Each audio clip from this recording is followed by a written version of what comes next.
특별히 오늘 어버이 주일을 맞아 우리 덕진의 모든 또 어버이 되시는 분들에게 자녀를 대표해서 진심으로 또 감사의 말씀 드립니다. 더욱 강건하시기를 바라고 또 우리 주님의 크신 은혜와 사랑 안에 항상 또 복된 삶을 살아가시기를 주의 이름으로 간절히 축원합니다. 사실 어버이날이 따로 있겠습니까? 매일매일이 어버이날이죠. 그럼에도 어버이날로 또 특별히 오늘 어버이 주일로 지키는 것은 이날만큼은 어버이의 은혜를 더 깊이 생각하며 그 은혜에 더 감사하기 위함입니다. 그러니까 이날이 되면 우리는 자연스럽게 부모님을 떠올립니다. 낳아주시고 길러주시고 지금까지 인내하며 사랑해주신 그 부모님을 생각하게 됩니다. 근데 제가 한 가지 질문을 드리고 싶은데요, 여러분은 부모님의 마음을 다 헤아리고 계신가요? 사람들은 말하죠. 부모가 돼봐야 부모의 마음을 알 수 있다. 즉 자식을 낳아서 키워봐야 부모의 마음을 안다라는 말입니다. 맞습니다. 그러니까 부모의 마음은 겉으로 보이는 것보다 훨씬 깊습니다. 그러니까 말로 표현하지 못한 사랑이 있고 드러나지 않는 눈물이 있고 또 자식이 알지 못하는 기다림이 있습니다. 그렇다면 여러분, 이 질문을 한 번 더 드려보겠습니다. 우리는 하나님 아버지의 마음을 얼마나 알고 있을까요? 그러니까 우리는 하나님을 믿는다라고 말합니다. 그러니까 우리는 하나님을 아버지라 부릅니다. 그런데 실제로는 하나님을 멀게 느낄 때가 많습니다. 하나님을 부담스럽게 느낄 때도 있습니다. 때로는 하나님 없이도 살 수 있다고 생각하며 살아갑니다. 그러면서도 우리는 이렇게 말하죠. 나는 하나님을 믿는다. 사랑하는 여러분, 오늘 우리가 읽은 이 말씀은 바로 그 지점을 정확하게 파고드는 말씀입니다. 누가복음 15장 이 탕자의 비유입니다. 이 이야기는 단순히 나쁜 아들이 회개했다는 이야기가 아닙니다. 이 이야기는 아버지의 마음이 어떠한 마음인지, 그리고 우리가 지금 어디에 서 있는지를 보여주는 이야기입니다. 어떤 사람은 집을 떠난 아들처럼 살고 있습니다. 하나님 없이 자기 마음대로 살아갑니다. 또 어떤 사람은 집 안에 있으면서도 큰 아들처럼 하나님을 사랑하지 못하고 종처럼 살아갑니다. 그래서 오늘 이 말씀은 남의 이야기가 아닙니다. 바로 나의 이야기, 우리의 이야기입니다. 그래서 오늘 이 시간 우리는 이 질문 앞에 서야 합니다. 나는 지금 어디에 서 있는가? 나는 정말 아버지와 함께 살고 있는가? 나는 아버지를 사랑하는 자녀인가? 아니면 계산하는 종인가? 이 질문을 마음에 품고 이제 하나님의 그 말씀 속으로 함께 들어가 보기 원합니다.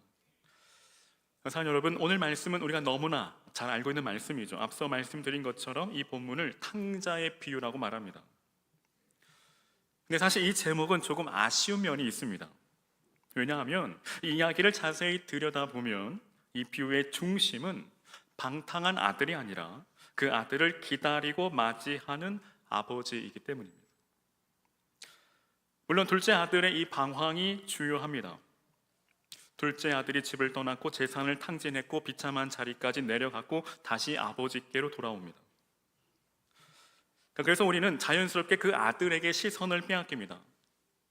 그러나 예수님께서 이 비유를 통해 정말 보여주고 싶으셨던 것은 단순히 못된 아들이 정신 차리고 돌아왔다는 이야기가 아닙니다. 이 비유는 그런 아들을 끝까지 포기하지 아니하시고 기다리시고 달려가 안으시는 아버지의 사랑을 보여주는 말씀입니다. 그래서 오늘 말씀은 어버이 주일에 참 깊은 의미를 줍니다. 우리는 어버이 주일이 되면 부모님의 은혜를 생각합니다. 부모님의 수고를 생각합니다. 우리를 낳아주시고 길러주신 사랑을 생각합니다. 그러나 오늘 본문은 단순히 이 땅의 부모님의 사랑만을 말하지 않습니다. 육신의 부모님의 사랑도 귀하지만 그 사랑 너머에 있는 더 크고 깊은 사랑, 곧 하나님 아버지의 사랑을 보여줍니다. 그러므로 오늘 설교의 중심 질문은 이것입니다. 나는 부모님께 효도하고 있는가? 물론 이 질문도 중요하죠. 그러나 더 깊은 질문은 이것입니다. 나는 하나님 아버지의 사랑 안에 살고 있는가? 나는 지금 아버지의 집 안에 거하는가? 아니면 마음으로는 멀리 떠나 있지는 않는가? 나는 하나님을 아버지로 알고 있는가? 아니면 하나님을 두려운 주인처럼 여기고 있는가입니다. 그럼 먼저 둘째 아들을 봅니다. 12절을 보면 둘째 아들이 아버지께 이렇게 말합니다. 아버지여, 재산 중에서 내게 돌아올 분깃을 내게 주소서. 겉으로 보면 단순히 유산을 미리 달라는 말처럼 들립니다. 그러나 당시 이 시대적 배경을 생각하면 이 말은 매우 무례하고 충격적인 말입니다. 그러니까 유산은 보통 아버지가 죽은 후에 받는 것이죠. 그런데 아버지가 살아 계신데도 유산을 달라 하는 것은 사실상 이런 뜻입니다. 아버지, 저는 아버지가 죽은 것처럼 여기겠습니다. 아버지와의 관계보다 아버지의 재산이 더 중요합니다. 아버지 없이 제 마음대로 살겠습니다. 근데 여러분, 이것이 바로 죄의 본질입니다. 죄는 단순히 나쁜 행동 몇 가지를 열거하는 것이 아닙니다. 거짓말하고 미워하고 욕심내고 방탕하게 사는 것만이 죄가 아닙니다. 그런 것들은 죄의 열매죠. 죄의 뿌리는 더 깊은 곳에 있습니다. 죄의 뿌리는 하나님 없이도 살 수 있다는 마음입니다. 즉 하나님이 주시는 복은 원하지만 하나님 자신은 원하지 않는 마음입니다. 하나님이 주시는 건강과 물질과 형통과 평안은 원하지만 정작 하나님께 순종하고 하나님과 동행하는 삶은 부담스러워하는 마음입니다. 즉 하나님과의 관계를 떠나는 것입니다. 이 모습은 창세기 3장의 아담과 하와에게서 처음 나타납니다. 하나님은 에덴 동산에서 아담과 하와에게 모든 것을 허락하셨습니다. 풍성한 동산을 주셨고 생명 주셨고 하나님과 교제하는 복을 주셨습니다. 그런데 단 하나, 선악을 알게 하는 나무의 열매는 먹지 말라고 금하셨습니다. 이것은 단순한 금지 명령이 아닙니다. 이는 인간이 하나님 아래에 있는 존재, 즉 피조물이라는 표시입니다. 인간은 스스로 선과 악의 기준이 될 수 없고 하나님을 신뢰하며 살아가야 한다는 그 사랑의 경계선입니다. 그런데 뱀이 유혹합니다. 너희가 그것을 먹는 날에는 하나님과 같이 되어 선악을 알게 할 줄 하나님이 아심이라. 그러니까 이 유혹의 핵심은 이것이죠. 하나님 없이도 내가 판단할 수 있다. 하나님 없이도 내가 주인이 될 수 있다. 하나님이 정하신 길보다 내가 원하는 길이 더 좋을 수 있다. 결국 아담과 하와는 그 유혹을 받아들입니다. 그리고 그 순간 인간은 하나님과의 그 친밀한 관계가 깨어지고 하나님의 집을 떠나게 됩니다. 누가복음 15장의 이 둘째 아들도 마찬가지입니다. 그는 아버지 집이 좁다고 생각했습니다. 아버지의 품이 답답하다고 생각했습니다. 아버지의 말씀과 질서가 자신을 억압한다고 생각했습니다. 그래서 그는 먼 나라로 떠납니다. 근데 여러분, 여기 먼 나라는 단순한 이 지리적 장소가 아닙니다. 하나님과 멀어진 마음의 자리, 그 마음의 거리입니다. 몸은 교회 안에 있어도 마음이 하나님에게서 멀어질 수 있습니다. 입술로는 믿는다 말하지만 실제 선택과 결정에서는 하나님을 떠나서 살 수 있습니다. 우리도 그렇지 않습니까? 하나님을 믿는다라고 말하면서도 중요한 결정을 할 때 하나님께 묻지 않을 때가 많습니다. 인생의 방향을 정할 때 말씀보다 내 경험과 계산을 더 신뢰할 때가 많습니다. 어려운 일이 생기면 기도보다 걱정이 먼저 나오고 하나님의 뜻보다 내 방법이 먼저 떠오릅니다. 그러면서도 우리는 스스로를 꽤 괜찮은 신앙인이라고 생각합니다. 그러나 성경은 우리에게 묻습니다. 너는 정말 아버지의 집에 있느냐? 너는 정말 아버지와 함께 살고 있느냐? 이제 둘째 아들은 먼 나라로 떠납니다. 처음에는 자유로웠을 겁니다. 아무도 간섭하지 않습니다. 아버지의 눈치를 볼 필요가 없습니다. 자기 마음대로 돈을 쓰고 자기 마음대로 사람을 만나고 자기 마음대로 인생을 즐깁니다. 아마 처음에는 이렇게 생각했겠죠. 이제야 내가 사는 것 같다. 이제야 진짜 자유를 얻었다. 그러나 성경은 그 자유의 끝을 보여줍니다. 그는 재산을 허랑방탕하게 다 낭비했습니다. 그리고 마침 그 나라에 큰 흉년이 듭니다. 가진 것이 있을 때는 주변에 사람이 많았을 겁니다. 돈이 있을 때는 친구도 많았을 겁니다. 웃어주는 사람도 많았을 겁니다. 그러나 재산이 사라지고 흉년이 오자 아무도 그를 책임져 주지 않습니다. 결국 그는 돼지를 치는 자리까지 내려갑니다. 당시 유대인들에게 돼지는 부정한 동물입니다. 그러므로 돼지를 친다라는 것은 단순히 직업이 낮아졌다는 뜻이 아닙니다. 그의 인생이 영적으로, 사회적으로, 존재적으로 무너졌다라는 뜻입니다. 더 비참한 것은 그가 돼지가 먹는 쥐염 열매라도 먹고 싶어 했지만 그것조차 주는 사람이 없었다는 참으로 비참한 사실이죠. 여기서 우리는 세상의 실체를 봅니다. 여러분, 세상은 자유를 약속합니다. 내 마음대로 살아라. 내 욕망을 따라가라. 내가 주인이 되어라. 그러나 하나님을 떠난 자유는 결국 참 자유가 아닙니다.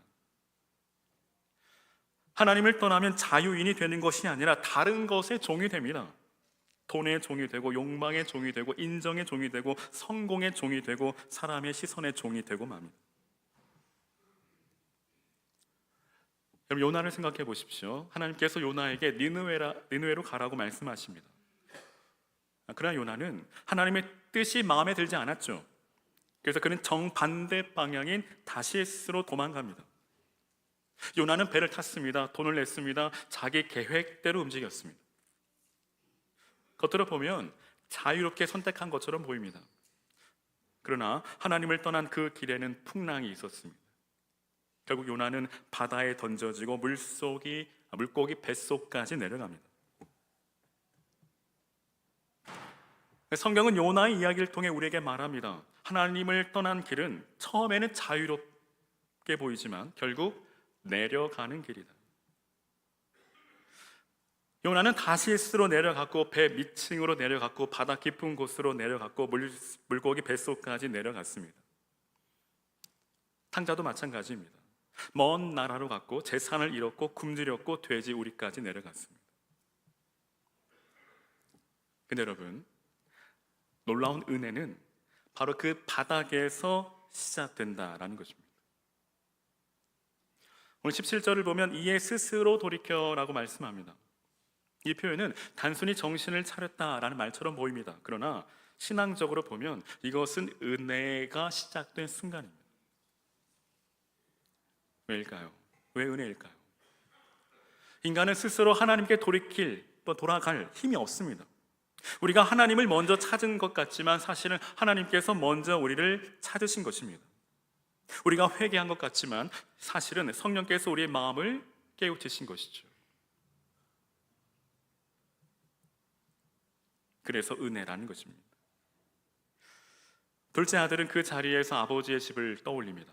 내 아버지에게는 양식이 풍족한 품꾼이 얼마나 많은가. 나는 여기서 굶어 죽는구나. 이 말 속에는 아직 완전한 믿음이 없습니다. 그는 아직 아버지의 그 사랑을 다 알지 못합니다. 그래서 이렇게 생각합니다. 나는 아들이라고 불릴 자격이 없다. 나를 품꾼의 하나로 보소서. 그는 아버지께 돌아가되 아들의 자리로 돌아갈 수 있다라고 생각하지 못했습니다. 다만 종의 자리라도 조금이 받아달라고 말하려 했습니다.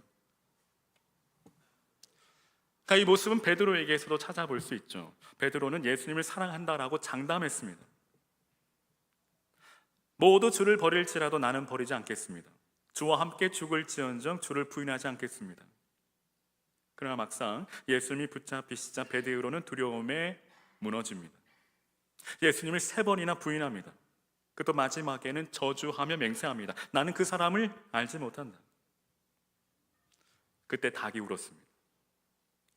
그리고 베드로가 예수님의 눈빛을 마주합니다. 성경은 베드로가 밖에 나가 심히 통곡했다라고 말합니다. 왜 울었을까요? 단지 자기 실패가 부끄러워서만 울었을까요? 물론 부끄러웠을 겁니다. 그러나 더 깊은 이유는 예수님의 그 시선에서 예수님의 그 사랑의 마음을 보았기 때문입니다. 자신은 예수님을 부인하고 버렸는데 예수님은 여전히 자신을 버리지 않으셨다는 사실이 그 마음을 찔렀기 때문이죠. 사랑 여러분, 회개는 단순히 내가 잘못했습니다 해서 끝나는 것이 아닙니다. 후회는 회개가 아닙니다. 회개는 후회가 아닙니다. 진정한 회개는 하나님 아버지의 그 사랑을 다시 보는 것입니다. 죄가 얼마나 무서운지를 보는 동시에 그 죄를 향해 달려오시는 하나님의 은혜가 얼마나 큰지를 보는 것입니다. 그리고 그 사랑에, 그 은혜에 반응하는 것이죠. 이제 둘째 아들은 아버지께로 돌아갑니다. 근데 여기서 본문의 절정이 나옵니다. 20절에 아직도 거리가 먼데 아버지가 그를 보고 측은히 여겨 달려가 목을 안고 입을 맞추니. 여러분, 이 한 문장은 복음의 심장과도 같습니다. 아들이 아직 멀리 있는데 아버지가 봅니다. 이것은 아버지가 기다리고 있었다라는 뜻이죠. 우연히 본 것이 아닙니다. 아버지는 매일같이 바라보고 있었습니다. 아들이 돌아올까? 저기 끝에 보이는 사람이 혹시 내 아들은 아닐까? 그렇게 기다리고 있었던 것입니다. 그리고 아버지는 측은히 여깁니다. 여기 측은히 여긴다라는 것은 단순한 동정이 아닙니다. 깊은 속에서부터 끓어오르는 국률입니다. 아들의 더러워진 모습, 망가진 모습, 냄새나는 모습, 실패한 모습을 보고도 아버지의 마음은 분노보다 국률로 움직입니다. 그리고 아버지는 달려갑니다. 당시 문화에서 어른이 특히 집안의 가장이 달린다는 것은 체면을 내려놓는 행동이었습니다. 긴 옷자락을 걷어올리고 달려야 했기 때문이죠. 그것은 품위 있는 행동으로 여겨지지 않았습니다. 그러나 아버지는 체면을 생각하지 않았습니다. 왜냐하면 사랑은 체면보다 크기 때문이죠. 아버지에게 중요한 것은 자기 체면이 아니라 잃어버린 아들의 회복입니다. 이제 둘째 아들은 준비한 말을 합니다. 아버지, 내가 하늘과 아버지께 죄를 지었사오니 지금부터는 아버지의 아들이라 일컬음을 감당하지 못하겠나이다. 원래 그는 나를 품꾼의 하나로 부소서라는 말까지 하려 했습니다. 근데 본문을 보면 아버지는 그 말을 끝까지 하게 두지 않습니다. 아버지는 종으로 받아들이지 않습니다. 품꾼으로 고용하지 않습니다. 아들로 회복시키십니다. 아버지는 종들에게 말합니다. 제일 좋은 옷을 내어다가 입히라. 손에 가락지를 끼우고 발에 신을 신기라. 제일 좋은 옷은 명예의 회복입니다. 가락지는 아들의 권위와 신분의 회복입니다. 신발은 종이 아니라 자유로운 아들이라는 표시입니다. 그리고 살찐 송아지를 잡고 잔치를 벌입니다. 이것이 바로 복음입니다. 복음은 하나님께서 우리를 겨우 용서하시는 정도가 아닙니다. 하나님은 우리를 마지못해 받아주시는 분이 아닙니다. 하나님은 이번 한 번만 봐준다라고 하시는 분이 아닙니다. 하나님은 우리를 아들로, 딸로 회복시키십니다. 잃어버린 신분을 다시 입히십니다. 죄로 더러워진 우리를 그리스도의 의로 덮으십니다. 종의 자리로 돌아오려는 우리를 자녀의 자리로 세우십니다. 그러나 이야기는 여기에서 끝나지 않습니다. 예수님은 큰 아들을 등장시키십니다. 사실 이 비유에서 큰 아들은 매우 중요합니다. 왜냐하면 예수님께서 이 비유를 말씀하신 대상이 세리와 죄인들 뿐 아니라 이 바리새인과 서기관들이었기 때문입니다. 그러니까 누가복음 15장 앞부분을 보면 세리와 죄인들이 예수님의 말씀을 들으러 가까이 나옵니다. 그러자 바리새인과 서기관들이 수군거리죠. 이 사람이 죄인을 영접하고 음식을 같이 먹는다. 그때 바로 그들에게 예수님은 잃은 양의 비유, 잃은 드라크마의 비유, 그리고 잃은 아들의 비유를 말씀하십니다. 그러므로 큰 아들은 단순히 이야기 속 인물이 아닙니다. 큰 아들은 바리새인과 서기관을 가리킵니다. 더 나아가 오늘 교회 안에 있으면서도 아버지의 마음을 모르는 바로 저와 여러분을 가리킵니다. 큰 아들은 집을 떠나지 않았습니다. 그는 아버지 곁에 있었습니다. 밭에서 일했습니다. 성실했습니다. 겉으로 보면 모범적인 아들입니다. 근데 동생이 돌아오고 잔치가 벌어졌다는 소식을 듣자 그는 분노합니다. 집에 들어가려 하지 않습니다. 그럼에도 아버지가 나와서 권하지만 그는 아버지에게 따집니다. 내가 여러 해 아버지를 섬겨 명을 어김이 없거늘 내게는 염소 새끼라도 주어 나와 내 벗으로 즐기게 하신 일이 없더니 아버지의 살림을 창녀들과 함께 삼켜버린 이 아들이 돌아오매 이를 위하여 살찐 송아지를 잡으셨나이다. 지금 큰아들은 분노합니다. 아버지의 그 손길을 뿌리칩니다. 이 말 속에는 큰 아들의 마음이 드러나고 있습니다. 그는 아버지를 사랑한 것이 아닙니다. 그는 아버지의 집에 있었지만 마음은 종이었습니다. 내가 여러 해 아버지를 섬겼다라는 말은 원어적으로 종처럼 일했다라는 뉘앙스를 가집니다. 즉, 그는 아들로 산 것이 아니라 종처럼 살았습니다. 아버지와 함께 있는 것을 기쁨으로 여기지 않았습니다. 아버지의 재산을 받을 자격을 쌓는 것으로 여겼습니다. 이것이 바로 종교적 교만입니다. 둘째 아들은 아버지를 떠나 자기 욕망으로 살았습니다. 큰 아들은 아버지 곁에 있었지만 자기 의로 살았습니다. 둘째 아들은 나쁜 행동으로 아버지의 마음을 아프게 했고, 큰 아들은 착한 행동으로 아버지를 조종하려 했습니다. 둘째 아들은 방탕으로 길을 잃었고, 큰 아들은 순종이라는 이름의 교만으로 길을 잃었습니다. 당시 바리새인들이 그랬습니다. 그들은 율법을 지켰습니다. 금식했습니다. 11조를 드렸습니다. 기도했습니다. 겉으로 보면 경건했습니다. 그러나 예수님은 그들을 향해 회칠한 무덤이라고 말씀하십니다. 제 겉은 깨끗해 보이지만 속은 죽은 사람의 뼈가 가득하다라는 것입니다.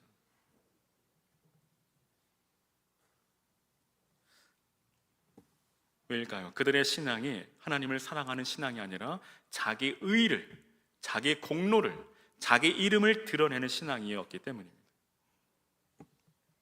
그래서 여러분, 우리도 조심해야 합니다. 여러분, 교회 오래 다닌 것이 곧 아버지를 아는 것이 아닙니다. 직분이 있다는 것이 곧 아버지의 마음을 품고 있다는 뜻이 아닙니다. 봉사를 많이 했다는 것이 곧 복음을 깊이 누리고 있다는 뜻이 아닙니다.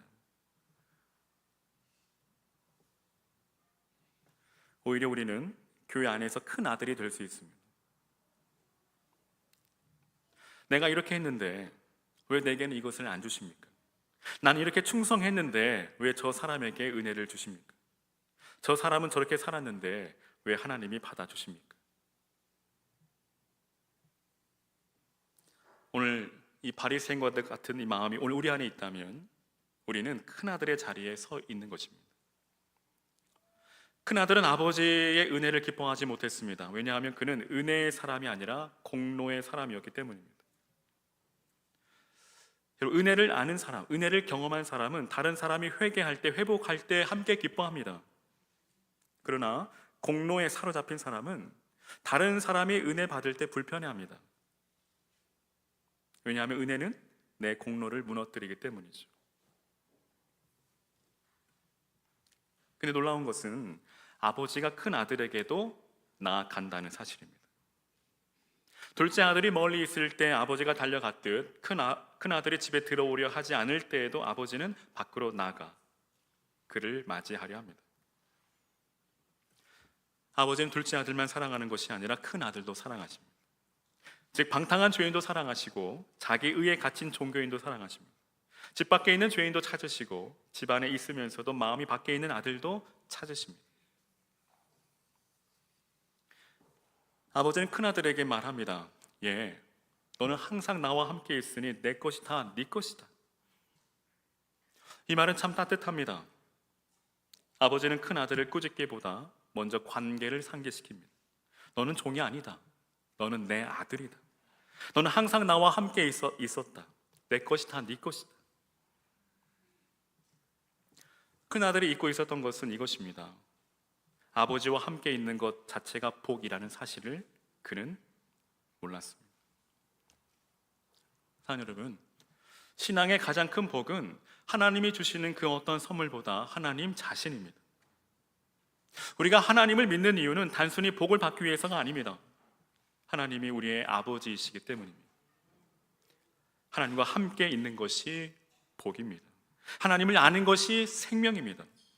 하나님께 돌아가는 것이 구원입니다. 이제 우리는 이 말씀 앞에서 우리 자신을 돌아보아야 합니다. 우리 안에는 둘째 아들의 모습도 있습니다. 하나님 없이 내 마음대로 살고 싶어하는 마음이 있습니다. 말씀의 울타리를 답답해하고 하나님보다 세상의 자유를 더 매력적으로 느끼는 마음들이 있습니다. 동시에 우리 안에는 큰 아들의 모습도 있습니다. 내가 한 일을 내세우고 하나님 앞에서 공로를 주장하고 다른 사람이 은혜 받는 것을 불편해하는 마음이 있습니다. 그러나 복음은 우리에게 말합니다. 하나님 아버지는 둘째 아들도 포기하지 아니하시고 큰 아들도 포기하지 않으십니다. 하나님은 멀리 떠난 자를 기다리시고 집안에 있으면서도 마음이 굳어진 자를 찾아오십니다. 하나님은 방탕한 죄인을 향해서도 달려오시고 종교적 교만에 갇힌 사람에게도 밖으로 나와 권하십니다. 그리고 아버지의 사랑은 예수 그리스도 안에서 완전히 드러납니다. 여러분, 예수님은 우리를 아버지께 돌아오게 하시기 위해 친히 먼 나라로 오셨습니다. 하늘 영광을 버리시고 이 땅에 친히 오셨습니다.